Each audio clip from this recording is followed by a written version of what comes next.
الحمد لله رب العالمين والصلاة والسلام على سيد المرسلين أما بعد فأعوذ بالله من الشيطان الرجيم بسم الله الرحمن الرحيم الصلاة والسلام عليك يا رسول الله وعلى آلك وأصحابك يا حبيب الله الصلاة والسلام عليك يا نبي الله وعلى آلك وأصحابك يا نور الله سلطان دو جہان رحمت عالمیان صلی اللہ تعالی علیہ وآلہ وسلم کا فرمان جنت نشان ہے، جو مجھ پر جمعہ کے دن اور رات میں 100 مرتبہ درود پاک پڑھے، اللہ تعالی اس کی 100 حاجتیں پوری فرمائے گا، 70 آخرت کی اور 30 دنیا کی، اور اللہ تعالی ایک فرشتہ مقرر فرما دے گا جو اس درود پاک کو میری قبر میں یوں پہنچائے گا جیسے تمہیں تحائف پیش کیے جاتے ہیں۔ بلا شبہ میرا علم میرے وصال کے بعد ویسا ہی ہوگا جیسے میری حیات میں ہے۔ سیدی اعلیٰ حضرت کیا خوب فرماتے ہیں، تو زندہ ہے واللہ، تو زندہ ہے واللہ، تو زندہ ہے واللہ، تو زندہ ہے واللہ، میرے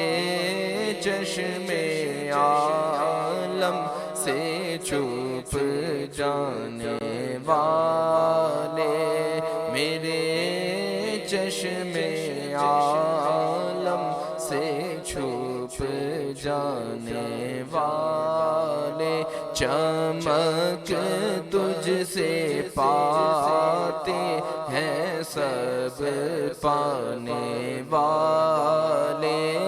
میرا دل بھی چمکا دے چمکانے والے۔ صلو علی الحبیب صلی اللہ تعالی علی محمد۔ مفسر قرآن حضرت سیدنا اسماعیل حقی اپنی مشہور تفسیر روح البیان میں ایک ایمان افروز واقعہ لکھتے ہیں کہ حضرت سیدنا امام ابو الحسن شاذلی رحمت اللہ تعالی علیہ ارشاد فرماتے ہیں کہ میں ایک بار مسجد اقصی میں سو گیا، کیا دیکھتا ہوں کہ مسجد اقصی کے باہر ایک تخت بچھایا گیا اور فوج در فوج مخلوق کا ازدحام یعنی مجمع ہونا شروع ہو گیا۔ میں نے دریافت کیا یہ کیسا اجتماع ہے؟ معلوم ہوا کہ تمام رسول و انبیاء علیہم السلام سید عالم نور مجسم صلی اللہ تعالی علیہ وآلہ وسلم کی خدمت اقدس میں حاضر ہوئے ہیں۔ میں نے جو تخت دیکھا تو اس پر ہمارے نبی محمد مدنی رسول ہاشمی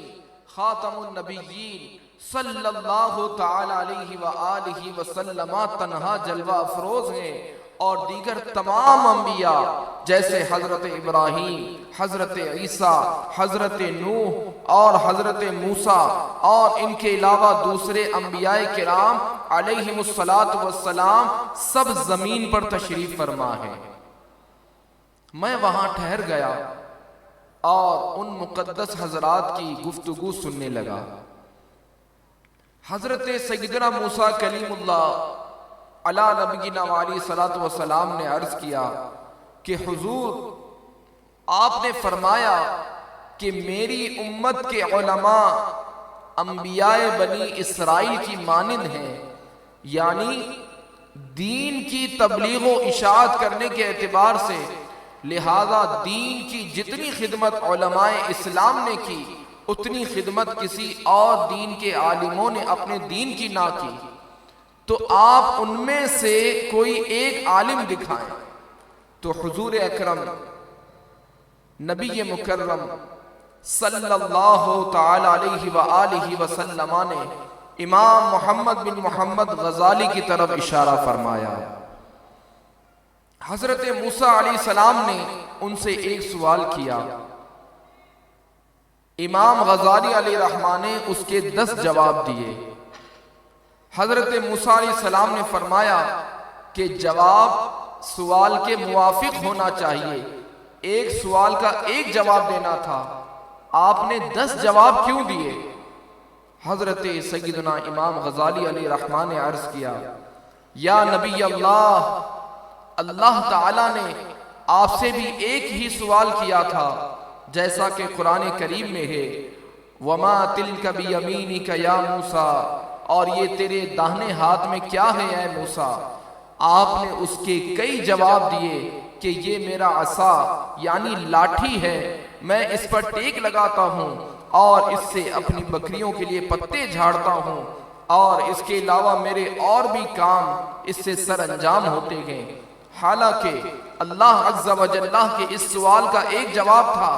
کہ یہ میری لکڑی ہے، مگر بات یہ ہے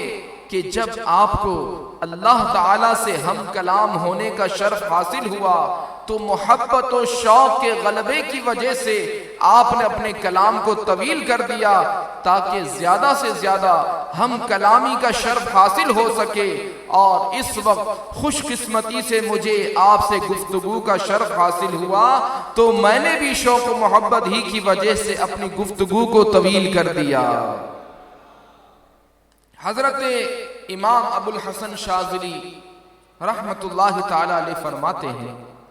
کہ یہ منظر دیکھ کر حضور انور شاہ بحر بر صلی اللہ تعالی علیہ وآلہ وسلم تنہا تخت پر جلوہ افروز ہیں، اور تمام انبیاء اور رسول علیہم السلام بالخصوص حضرت ابراہیم خلیل اللہ، جناب عیسیٰ روح اللہ علی نبینا وعلیہم السلام جیسے جلیل القدر انبیاء حضور اکرم نور مجسم صلی اللہ تعالی علیہ وآلہ وسلم کے سامنے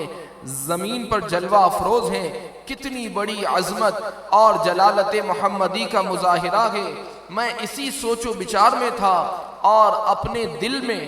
بحالت خواب حضور اقدس صلی اللہ تعالی علیہ وآلہ وسلم کی قدر و منزلت پر تعجب کر رہا تھا کہ اچانک کسی نے مجھے پاؤں سے ٹھوکر ماری، جس سے میں بیدار ہو گیا۔ میں نے اسے دیکھا تو وہ مسجد اقصیٰ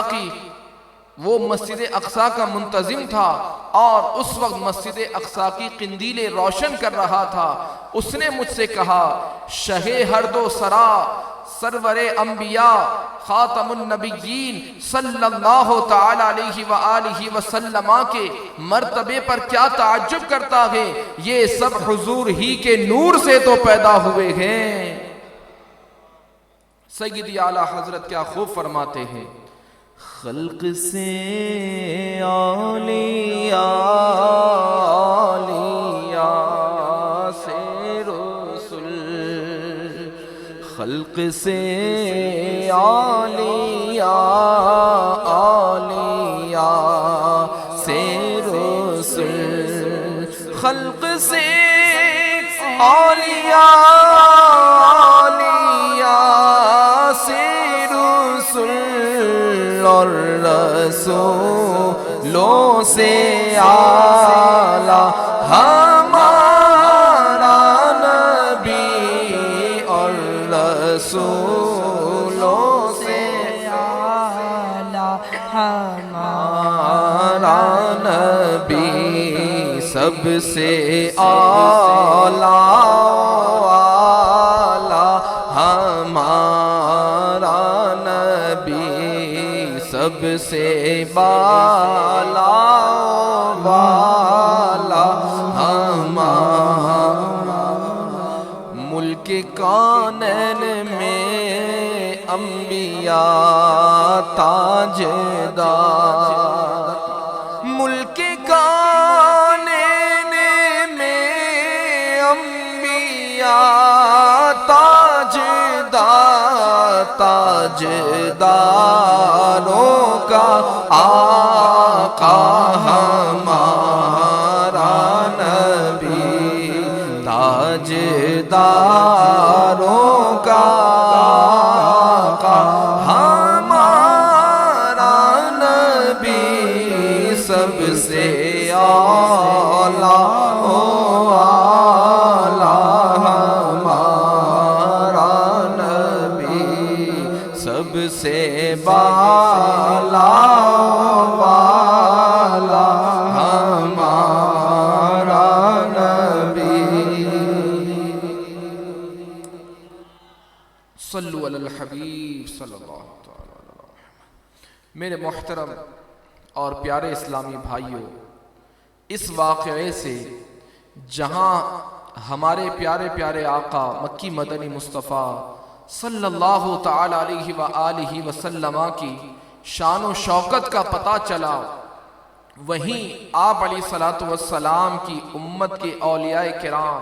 اور علماء کرام کی شان و شوکت اور مقام و مرتبے کا بھی پتہ چلتا ہے کہ جب حضرت سیدنا موسیٰ علیہ السلام نے بارگاہ مصطفیٰ صلی اللہ تعالی علیہ وآلہ وسلم میں عرض کی کہ کوئی ایسا عالم دکھائیں جو انبیاء بنی اسرائیل کی مثل ہوں، تو نبی داور شفیع محشر صلی اللہ تعالی علیہ وآلہ وسلم نے سیدنا امام محمد بن محمد غزالی کی طرف اشارہ فرمایا۔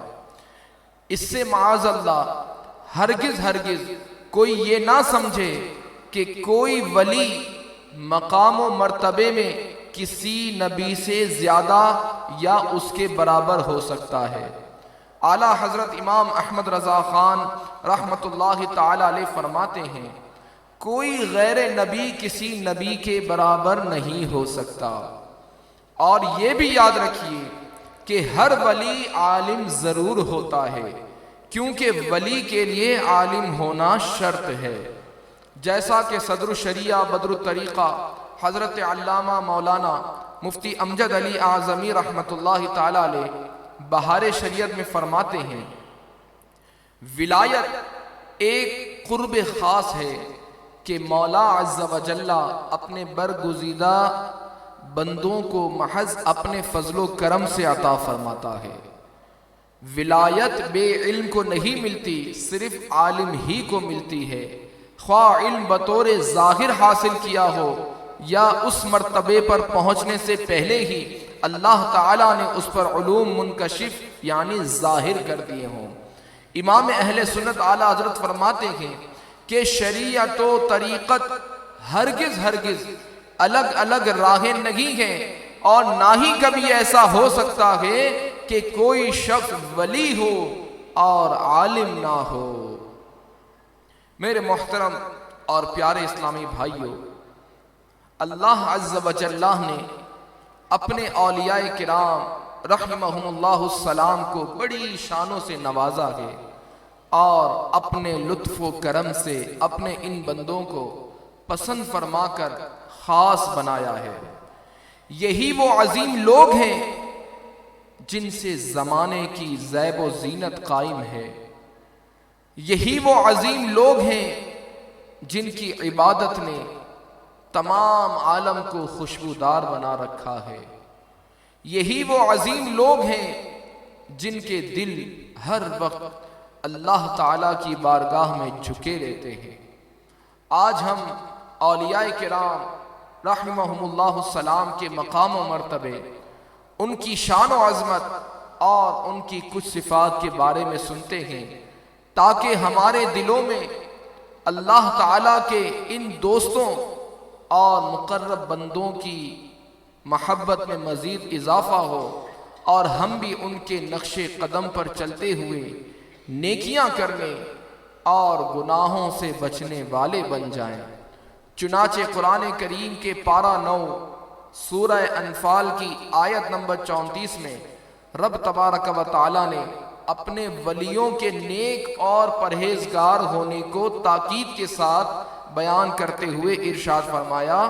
ان اولیاؤہ الا المتقون، اس کے اولیاء تو پرہیزگار ہی ہیں۔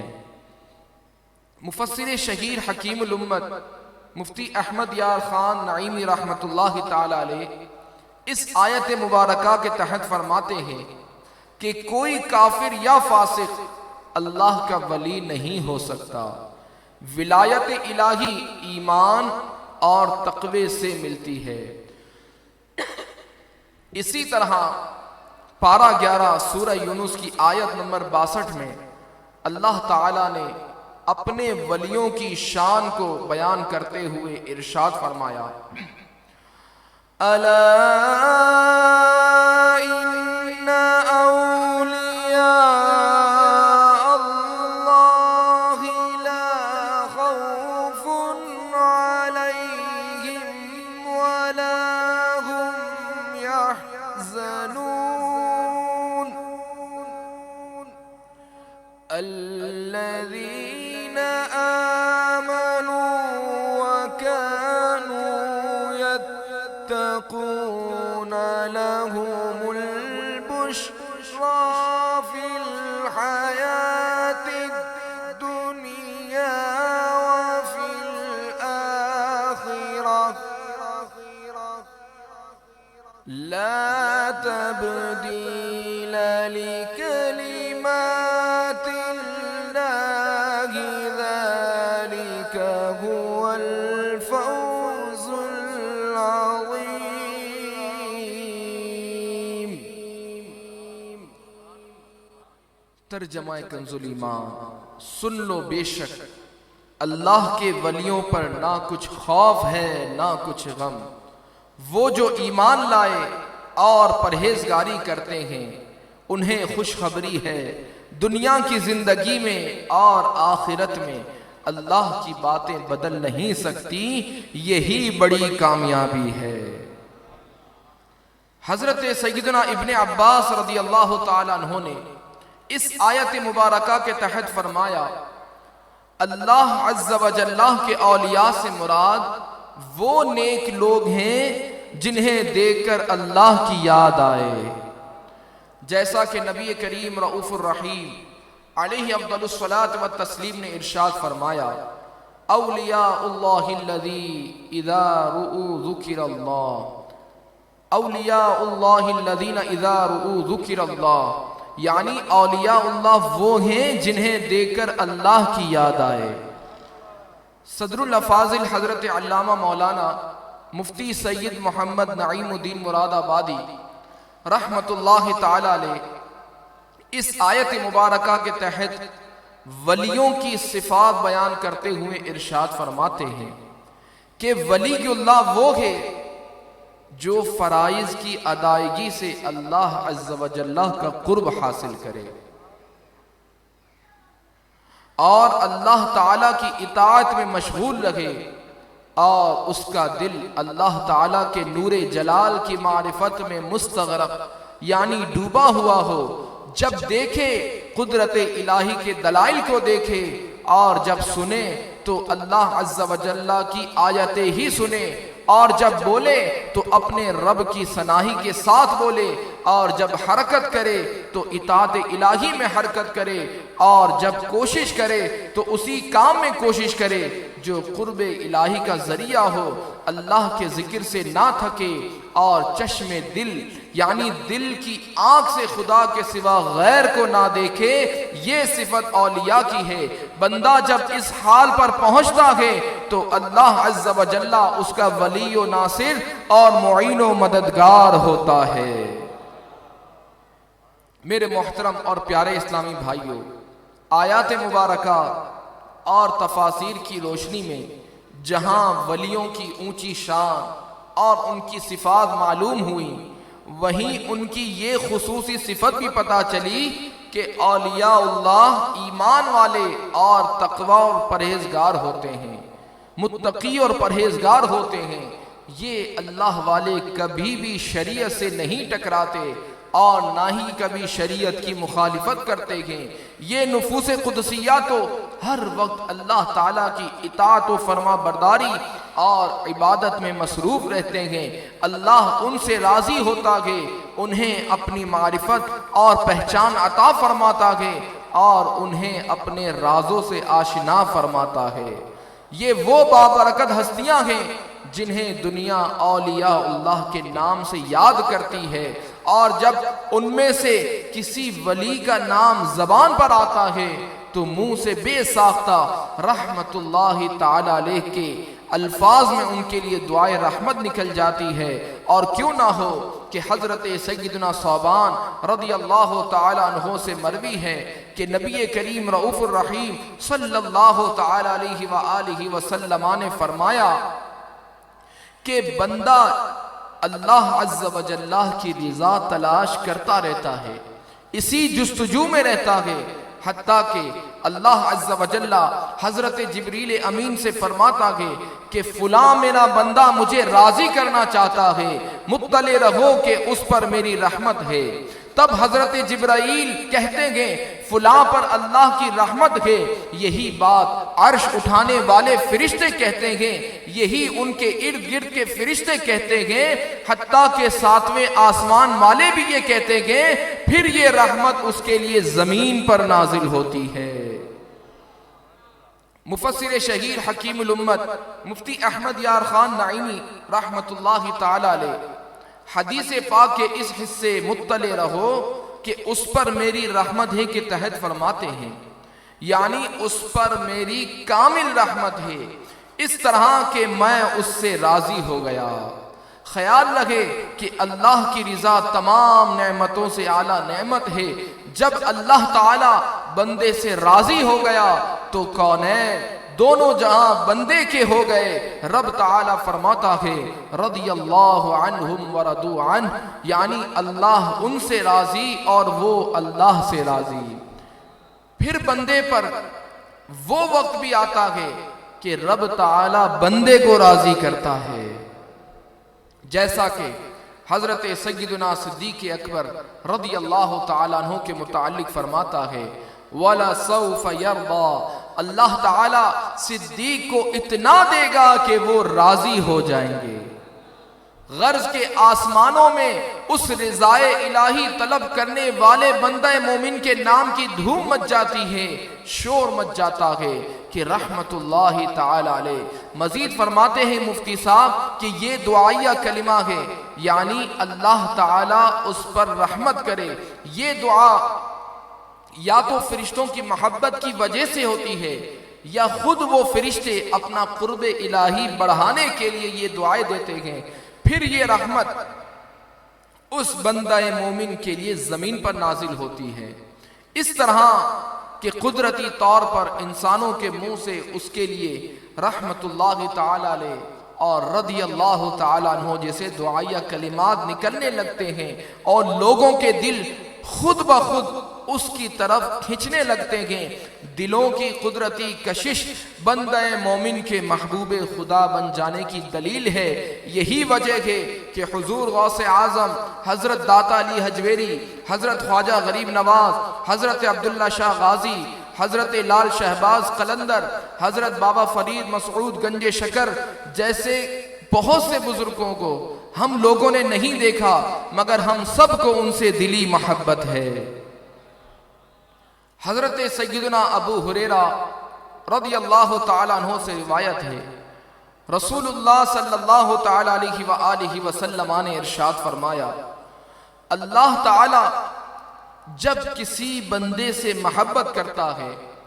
تو حضرت جبریل علیہ السلام کو بلا کر ان سے فرماتا ہے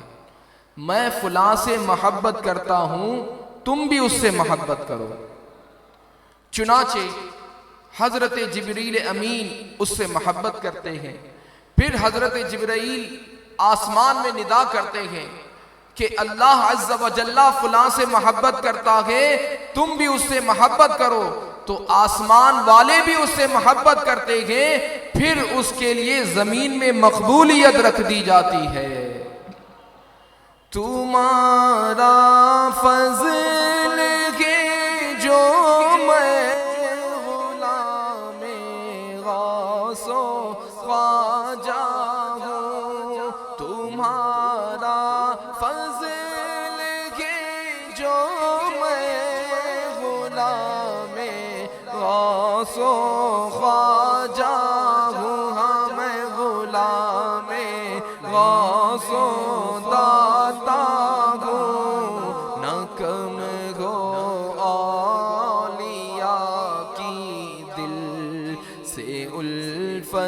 یا رسول اللہ، نہ کم ہو اولیاء کی دل سے الفت یا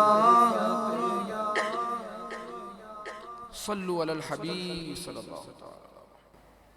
حضرت سیدنا عمر فاروق اعظم رضی اللہ تعالیٰ عنہ سے مروی ہے کہ رسول اللہ صلی اللہ تعالی علیہ وآلہ وسلم نے فرمایا، بے شک اللہ کے بندوں میں سے کچھ ایسے لوگ ہیں جو نہ انبیاء ہیں نہ شہداء، مگر قیامت کے دن اللہ تعالیٰ کی بارگاہ میں ان کا مقام و مرتبہ دیکھ کر انبیاء اور شہداء رشک کریں گے۔ لوگوں نے عرض کیا، یا رسول اللہ صلی اللہ تعالی علیہ وسلم ہمیں بتائیے کہ وہ کون لوگ ہوں گے؟ ارشاد فرمایا کہ یہ وہ لوگ ہوں گے جو ایک دوسرے سے اللہ کی محبت کی وجہ سے محبت کرتے لگے ہوں گے، حالانکہ ان کے درمیان نہ تو رشتہ داری ہوگی اور نہ ہی مال کے لین دین کا کوئی معاملہ۔ خدا کی قسم ان لوگوں کے چہرے قیامت کے دن نور ہوں گے، اور یقیناً یہ لوگ نور کے اوپر ہوں گے، اور جب سب لوگ خوف زدہ ہوں گے اس وقت یہ لوگ بے خوف ہوں گے، اور جب لوگ غمگین ہوں گے تو ان لوگوں کو کوئی غم نہیں ہوگا۔ اسی طرح ایک اور روایت میں ارشاد فرمایا، وہ مختلف شہروں اور قبیلوں سے تعلق رکھتے ہوں گے، ان کے درمیان کوئی رشتہ داری نہ ہوگی، وہ اللہ کے لیے آپس میں محبت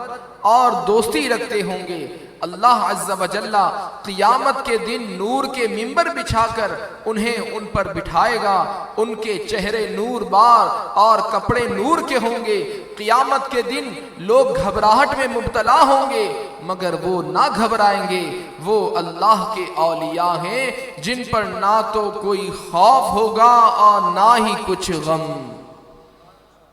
میرے محترم اور پیارے اسلامی بھائیوں، آپ نے سنا کہ اللہ عز و جل نے اپنے اولیاء کرام کو کیسی شان و عظمت عطا فرمائی ہے کہ کل بروز قیامت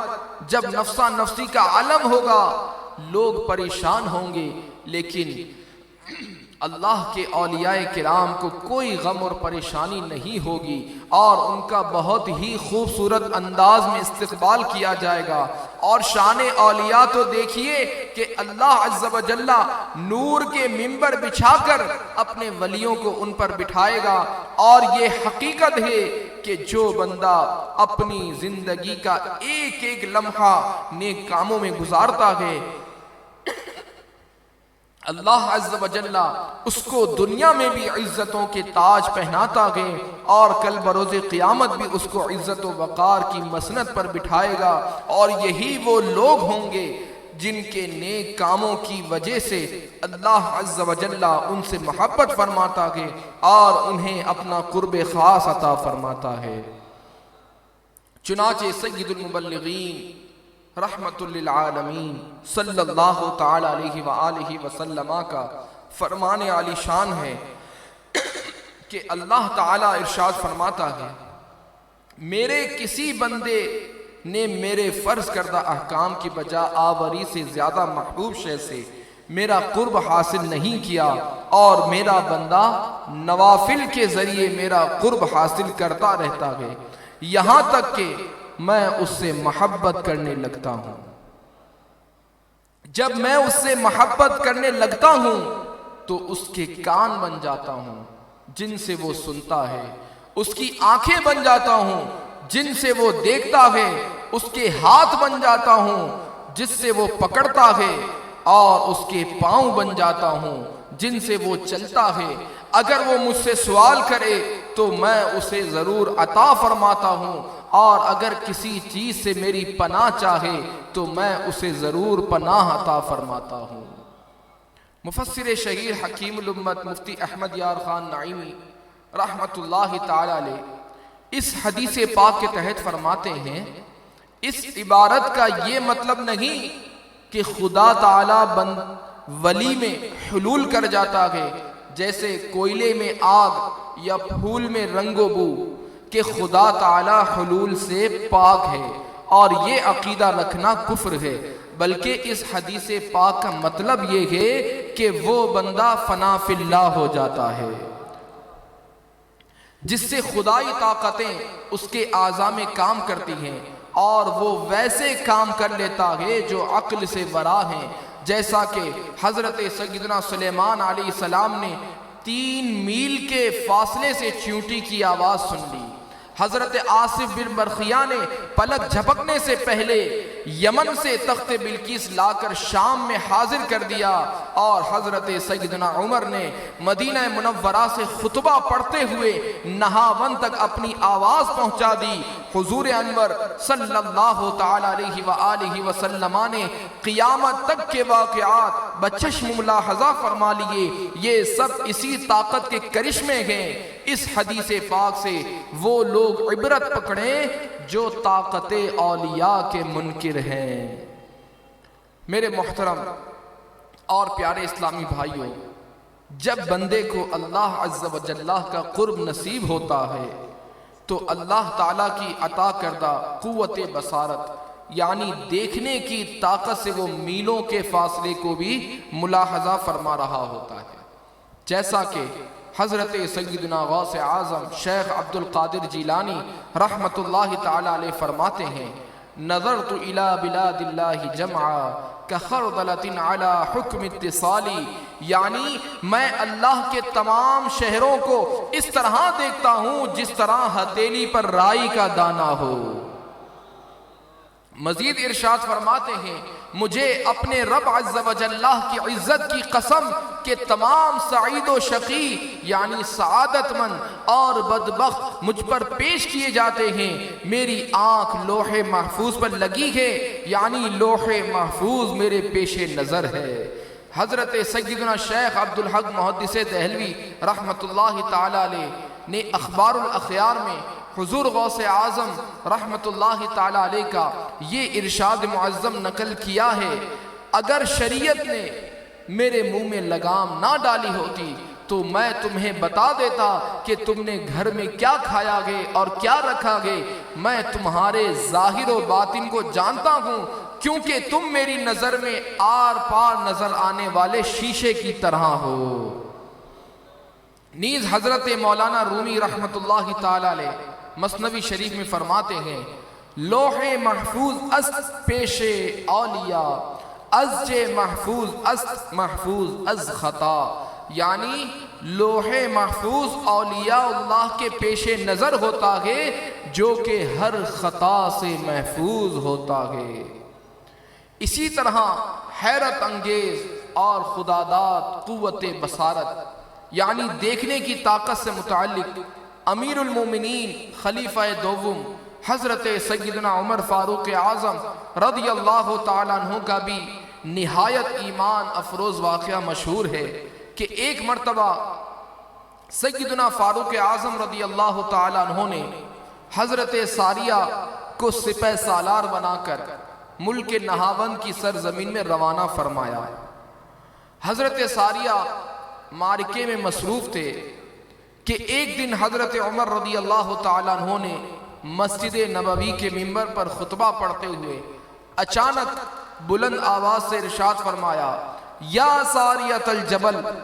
اے ساریہ پہاڑ کی طرف پیٹھ کر لو۔ حاضرین مسجد حیران رہ گئے کہ حضرت ساریہ تو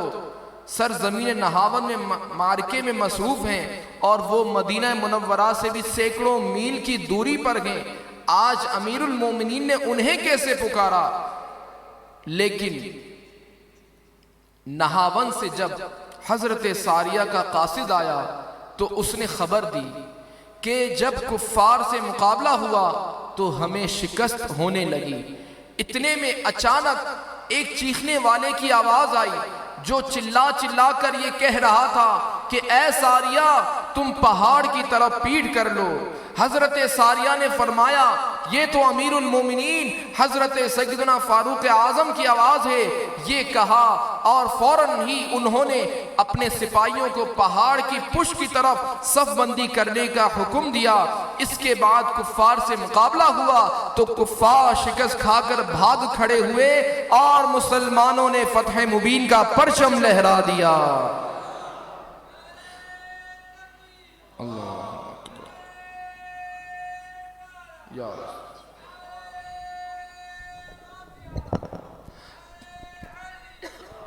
پکارا ساریہ کو ایک مہینے کی مسافت سے، پکارا ساریہ کو ایک مہینے کی مسافت سے، جسے ہر جاؤ یکساں حضرت فاروق اعظم ہے، جسے ہر جاؤ یکساں حضرت فاروق اعظم ہے، بہار باغ ایمان حضرت فاروق اعظم ہے، چراغ بز میں عرفاں حضرت فاروق اعظم ہے، میرے فاروق اعظم ہے، میرے فاروق اعظم ہے، میرے فاروق اعظم ہے۔ رسول اللہ نے فاروق کو اللہ سے مانگا، رسول اللہ نے فاروق کو اللہ سے مانگا، عطائے رب سبحان حضرت فاروق اعظم ہے، عطائے رب سبحان حضرت فاروق اعظم ہے، میرے فاروق اعظم ہے، میرے فاروق اعظم ہے، چنا اس پاک نے دی کے لیے اس پاک ستھرے کو، چنا اس پاک دی کے، چنا اس پاک نے دی کے لیے اس پاک ستھرے کو، حبیب دین دارا حضرت فاروق اعظم ہے، حبیب دین دارا حضرت فاروق اعظم ہے، میرے فاروق اعظم ہے، میرے فاروق اعظم ہے، وہ عالم دبا کا کانپتے ہیں قیصر و کسریٰ، ہے جن سے دین کی شاہ حضرت فاروق اعظم ہے، خزانے روم و فارس کے لٹاتے ہیں مدینے میں، فیوز حق کے بارہ حضرت فاروق اعظم ہے، مگر اس حال میں دھو دھو کر کرتا پہنتے ہیں، مگر اس حال میں دھو دھو کر کرتا پہنتے ہیں، نازا جن پہ تقوی حضرت فاروق اعظم ہے نازا جن پہ تقوی حضرت فاروق اعظم ہے مسلمان رات بھر سوئے عمر فاروق پہرا دیں مسلمان رات بھر سوئے عمر فاروق پہرا دیں رعایا کے نگہباں حضرت فاروق اعظم ہیں داماد علی و نازنین حضرت زہرا ہیں داماد علی و نازنین حضرت زہرا ہے سالک جن پہ نازا حضرت فاروق اعظم ہے سالک جن پہ نازا حضرت فاروق اعظم ہے میرے فاروق اعظم ہے میرے فاروق اعظم ہے میرے فاروق اعظم ہے رضی اللہ تعالی۔ میرے محترم اور پیارے اسلامی بھائیوں، پیروں کے پیر، پیر دستگیر، روشن ضمیر، قطب ربانی، محبوب سبحانی، غوث سمدانی، قندیل نورانی، شہباز لامکانی، پیر پیرا، میر میرا، الشیخ ابو محمد سید عبد القادر جیلانی رحمت اللہ تعالی علیہ علمی میدان کے شاہ سوار ہونے کے علاوہ اللہ عز و جل کے برگزیدہ ولی اور کثیر الکرامات بزرگ بھی ہیں۔ چنانچہ امام العلماء حضرت علامہ علی قاری رحمت اللہ تعالی علیہ بیان فرماتے ہیں حضرت سیدنا شیخ عبد القادر جیلانی کی کرامات حد تواتر سے بھی زائد ہیں، اور اس بات پر علماء کا اتفاق ہے کہ جتنی کرامات آپ سے ظاہر ہوئی ہیں آپ کے علاوہ کسی بھی صاحب ولایت سے ظہور میں نہیں آئی۔ آپ رحمت اللہ تعالی علیہ کی ذات بابرکت تو کرامات و کمالات کا منبع ہے ہی، صرف آپ کے نام مبارک کی یہ برکت ہے کہ جہاں پکارا جائے موذی جانوروں سے چھٹکارا حاصل ہو جاتا ہے۔ چنانچہ منقول ہے کہ جو شخص شیر کے سامنے آئے اور حضور غوث اعظم رحمت اللہ تعالی علیہ کا نام پاک لے، شیر اس پر حملہ آور نہیں ہوگا، اور جو شخص ایسی زمین میں موجود ہو کہ جہاں مچھروں کی بہتات یعنی کثرت ہو تو وہاں حضور غوث اعظم کا نام نامی لے اور اس کا ذکر کرے تو آپ کے نام پاک کی برکت سے وہ اس آفت سے بھی محفوظ رہے گا۔ سیدی اعلیٰ حضرت کیا خوب فرماتے ہیں، کیا دبے جس پہ حمایت کا وہ پنجہ تیرا، کیا دبے جس پہ حمایت کا وہ پنجہ تیرا، کیا دبے جس پہ حمایت کا وہ پنجہ تیرا، شیر کو خطرے میں لاتا نہیں کتا تیرا، شیر کو خطرے میں لاتا نہیں کتا تیرا۔ ایک غمگین نوجوان نے آ کر بارگاہ غوثیت مآب میں فریاد کی، یا سیدی میں نے اپنے والد مرحوم کو خواب میں دیکھا، وہ کہہ رہے تھے کہ بیٹا میں عذاب قبر میں مبتلا ہوں، تو سیدنا شیخ عبد القادر جیلانی کی بارگاہ میں حاضر ہو کر میرے لیے دعا کی درخواست کر۔ یہ سن کر سرکار بغداد حضور غوث اعظم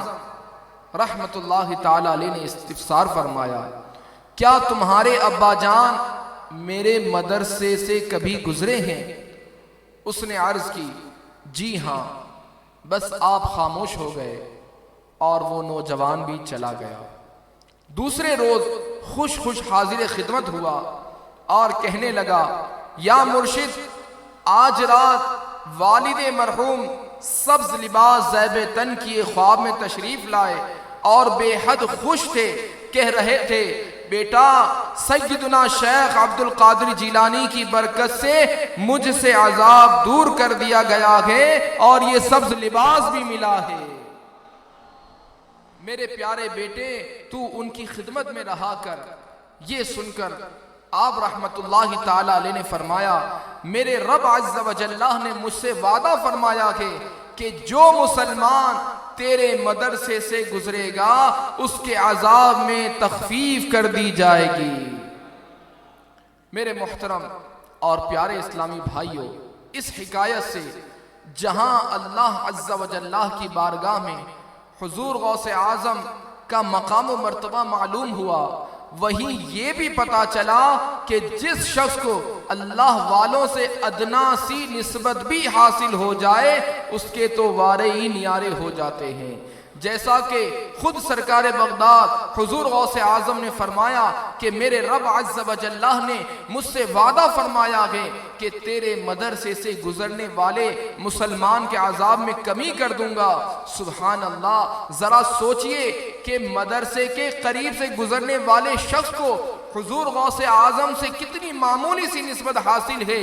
مگر اس کے باوجود اس پر رحمت الہی نازل ہو رہی ہے، تو پھر ان خوش نصیبوں پر فضل خداوندی کا کیا عالم ہوگا جو حضور غوث اعظم کے مریدوں میں شامل ہوگا۔ سیدنا شیخ ابو سعود عبداللہ رحمت اللہ تعالی علیہ بیان فرماتے ہیں ہمارے شیخ محی الدین عبد القادر جیلانی اپنے مریدوں کے لیے قیامت تک اس بات کے ضامن ہیں کہ ان میں سے کوئی بھی توبہ کیے بغیر نہیں مرے گا۔ مریدی لا تخف کہہ کر تسلی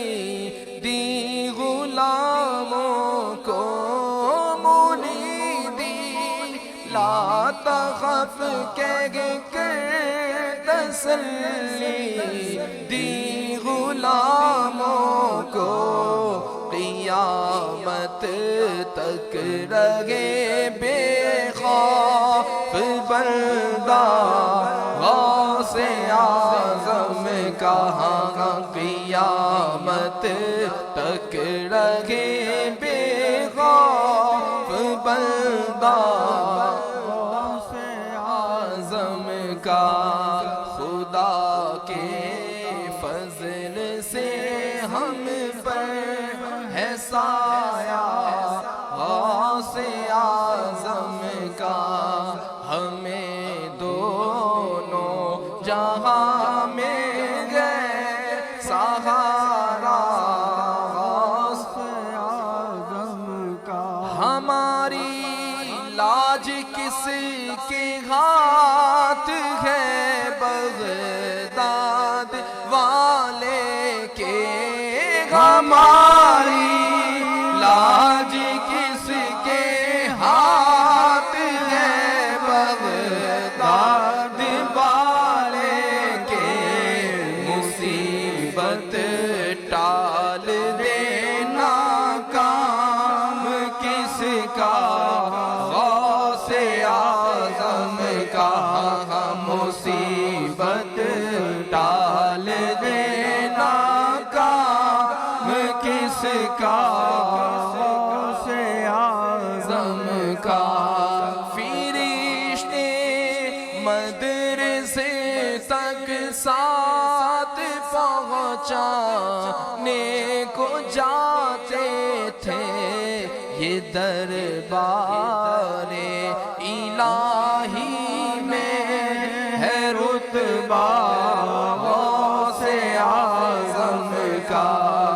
یہ دربار الہی میں ہے رتبہ غوث اعظم کا۔ لحد میں جب فرشتے مجھے سے پوچھیں گے تو کہہ دوں گا طریقہ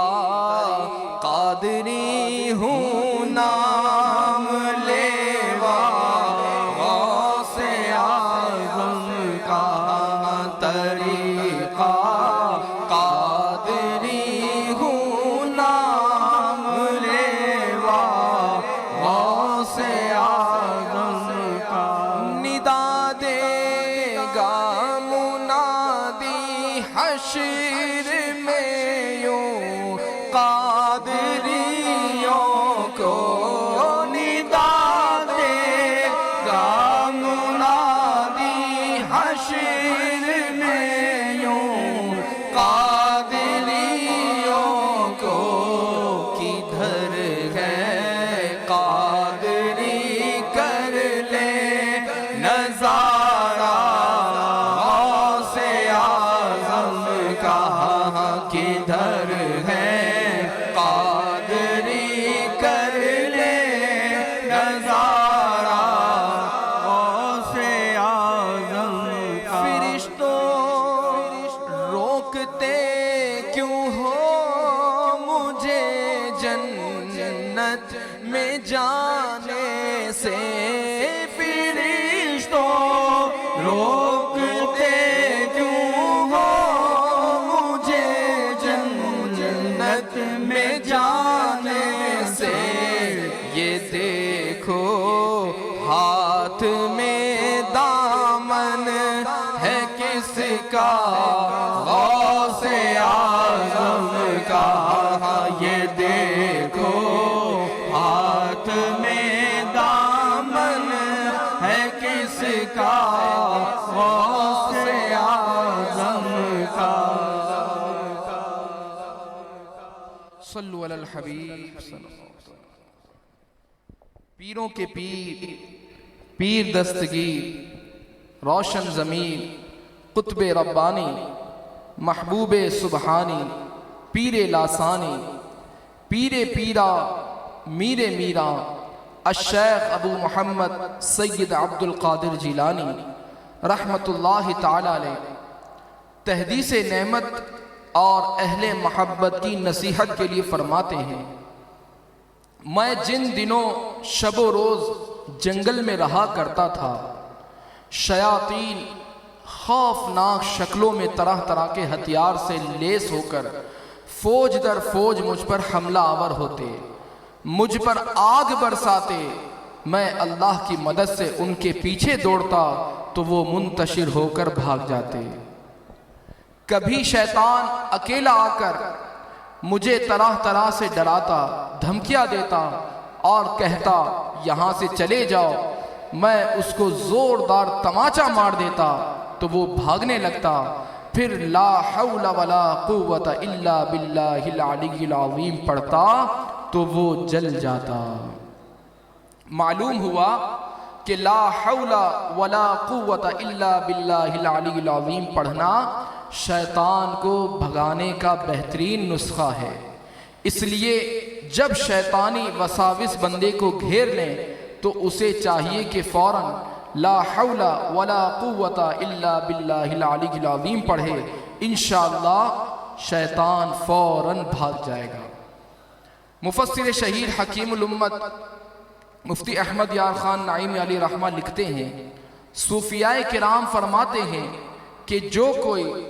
صبح و شام 21 بار لا حول شریف یعنی لا حول ولا قوت الا باللہ العلی العظیم